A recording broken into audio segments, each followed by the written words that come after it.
Drop it.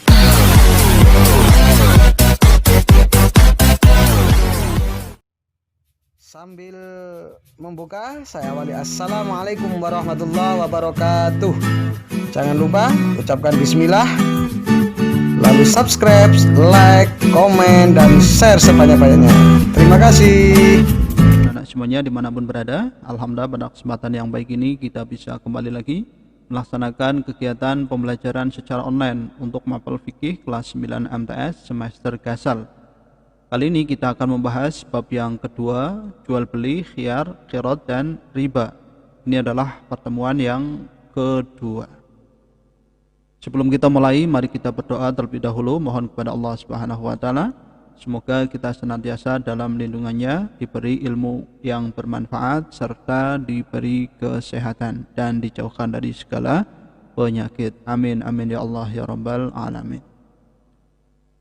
Tetap semangat ya anak-anak ya dalam belajar.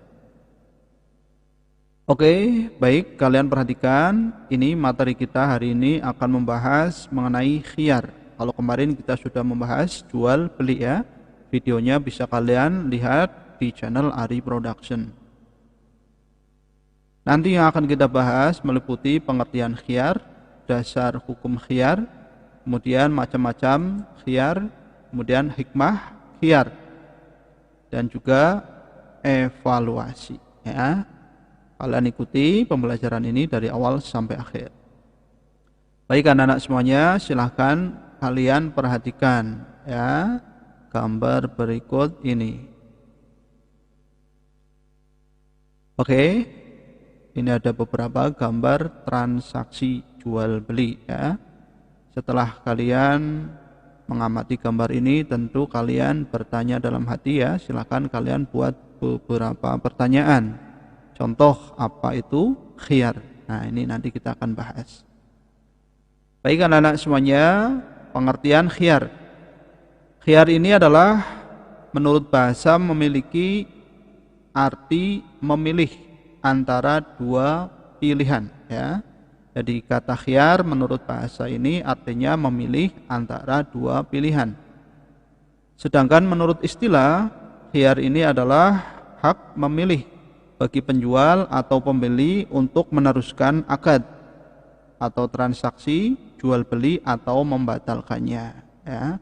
Khiyar hukumnya mubah bagi penjual dan pembeli dengan cara membuat kesepakatan dalam akad jual beli ya. Jadi yang namanya khiyar ini artinya adalah memilih ya untuk meneruskan akad atau membatalkan akad ya. Bisa dipahami ya anak-anak ya. Yang kedua, dasar hukum khiyar. Kalian perhatikan, dasar hukum khiyar bisa dilihat dalam hadis riwayat Ibnu Majah. Mari kita baca bersama. Bismillahirrahmanirrahim. Anta fi kulli sil'ati ibta'daha bil khiyari salasa layalin fa in radita fa amsik wa in sakhitta fardudha ala sahibiha. Yang artinya adalah engkau berhak khiyar dalam tiap-tiap barang yang engkau beli selama 3 malam. Jika engkau suka maka ambillah, dan jika tidak suka maka kembalikanlah kepada pemiliknya ya. Jadi ini merupakan hadis dari Rasulullah Shallallahu Alaihi Wasallam sebagai dasar hukum khiyar. Yang ketiga adalah macam-macam khiyar. Yang pertama adalah khiyar majlis, yang kedua khiyar syarat, yang ketiga khiyar aibi, yang keempat khiyar ru'yah. Oke. Kalian perhatikan, yang pertama khiyar majlis ya, kita akan bahas satu persatu. Khiyar majlis ini adalah khiyar yang berlangsung selama penjual dan pembeli masih berada di tempat jual beli. Jika penjual dan pembeli sudah berpisah, maka hak khiyar sudah tidak berlaku lagi. Penjual sudah tidak bisa membatalkan transaksi jual beli, sebagaimana pembeli tidak dapat meminta kembali uangnya walaupun sudah mengembalikan barang. Oke, ini namanya khiyar majelis ya. Salah satu contoh dari khiyar majelis ini dalam kehidupan sehari-hari adalah pernyataan penjual bahwa barang yang sudah dibeli tidak dapat dikembalikan. Oke, ya. Rasulullah Shallallahu Alaihi Wasallam pernah bersabda dalam hadis riwayat Al-Bukhari, yang artinya adalah orang yang mengadakan jual beli diperbolehkan melakukan khiyar selama keduanya belum terpisah dari tempat akad. Ya, hadis riwayat Bukhari. Ini dasarnya. Yang kedua adalah khiyar syarat. Kalian perhatikan. Khiyar syarat adalah hak penjual atau pembeli atau keduanya untuk melanjutkan atau membatalkan transaksi jual beli selama masih dalam masa tenggang yang disepakati oleh kedua belah pihak. Ya, jadi ini ada masa tenggangnya yang disepakati oleh kedua belah pihak tentu. Adapun ketentuan khiyar syarat adalah sebagai berikut. Kalian perhatikan, ya, ini ketentuan khiyar syarat apa saja. Yang pertama adalah khiyar syarat secara umum berlaku selama 3 hari 3 malam yang dimulai sejak terjadinya akad.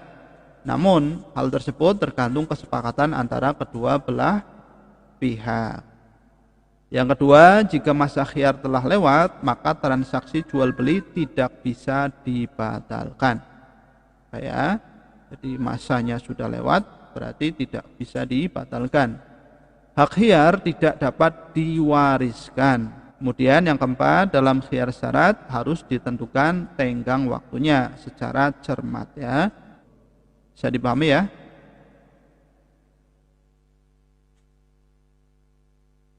Selanjutnya yang ketiga adalah khiyar aibi. Apa maksudnya?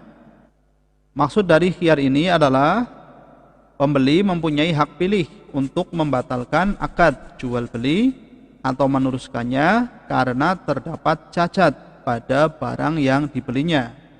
Cacat barang tersebut dapat mengurangi manfaat barang yang dibeli ya.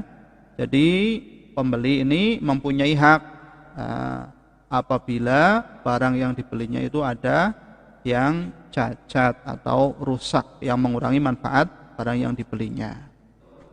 Adapun syarat barang disebut cacat antara lain adalah yang pertama, cacat barang yang dibeli merupakan hal yang penting. Contohnya adalah membeli kambing untuk kurban, ternyata telinganya sobek ya. Hal ini bisa membatalkan kurban yang dilakukan. Makanya ini termasuk kategori cacat. Kemudian cacat yang ada sulit dihilangkan. Nah, kemudian cacat barang terjadi ketika barang masih di tangan penjual. Ya, ini termasuk kategori cacat. Nah, selanjutnya setelah tadi kita memahami khiyar aibi ya, yang keempat adalah khiyar ruqyah. Kalian perhatikan, apa itu?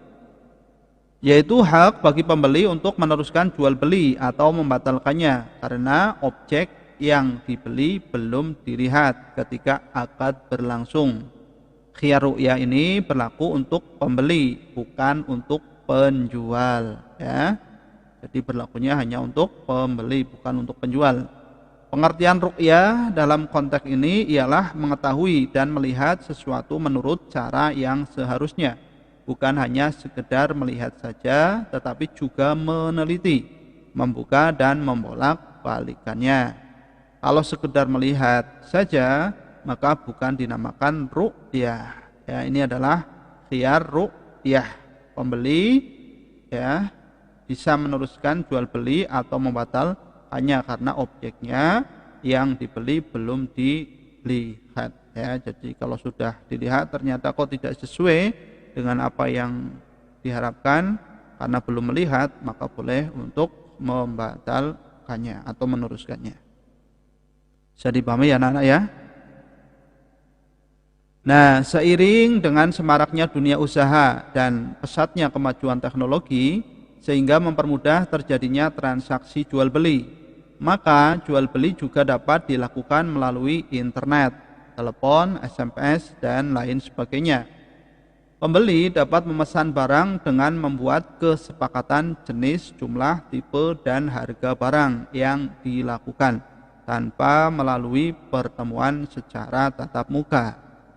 Barang dikirim dengan disertai faktur pengiriman dengan tujuan agar barang yang dikirim dapat diteliti apakah sudah sesuai pesanan atau ada cacat atau aib. Jika ternyata barang itu ada cacatnya, maka barang yang dikirim bisa dikembalikan dan dapat diganti dengan barang yang lain sesuai pesanan ya. Sekarang sedang zaman online ya, membeli secara online. Maka pembeli harus benar-benar teliti dan disertai faktur ya nanti agar bisa dicek barangnya seperti apa dengan teliti. Apabila ada kerusakan, nanti bisa dikembalikan atau diganti. Baik, kemudian yang keempat, kita akan mempelajari hikmah khiyar. Tadi Pak Guru sudah menjelaskan macam-macam khiyar, sekarang hikmahnya apa? Yang pertama, menghindarkan terjadinya penyesalan sejak dini antara kedua belah pihak, yakni penjual dan pembeli atau salah satunya. Yang kedua, memperkecil kemungkinan adanya penipuan dalam jual beli. Ini adalah hikmah khiyar ya. Kemudian yang ketiga, mendidik penjual dan pembeli agar lebih bersikap hati-hati, cermat dan teliti dalam bertransaksi. Kemudian menguatkan sikap rela sama rela antara penjual dan pembeli dan menumbuhkan sikap toleransi antara kedua belah pihak ya. Jadi inilah khiyar sangat penting dalam jual beli agar kita bisa nyaman dalam jual beli dan lebih barokah tentunya ya, karena sama-sama saling menerima dengan ikhlas ketika kita menjalankan khiyar ini dengan baik. Oke anak-anak, demikian yang dapat Pak Guru sampaikan pada pertemuan kali ini. Selanjutnya biar kalian lebih paham, silahkan kalian kerjakan latihan soal berikut. Yang pertama, jelaskan pengertian khiyar majelis. Tulislah dalil tentang khiyar majelis yang bersumber dari hadis Rasulullah Shallallahu Alaihi Wasallam. Nomor 3, sebutkan 3 ketentuan khiyar syarat. Yang keempat, pada khiyar AIB, bolehkah penjual membatalkan akad jual belinya? Jelaskan alasannya. Dan yang kelima, sebutkan 3 hikmah khiyar. Oke ya, silahkan kalian kerjakan dengan teliti dan baik. Demikian yang Pak Guru sampaikan, semoga bisa kalian pahami. Insya Allah kita akan lanjutkan pada pembahasan selanjutnya. Terima kasih. Assalamualaikum warahmatullahi wabarakatuh.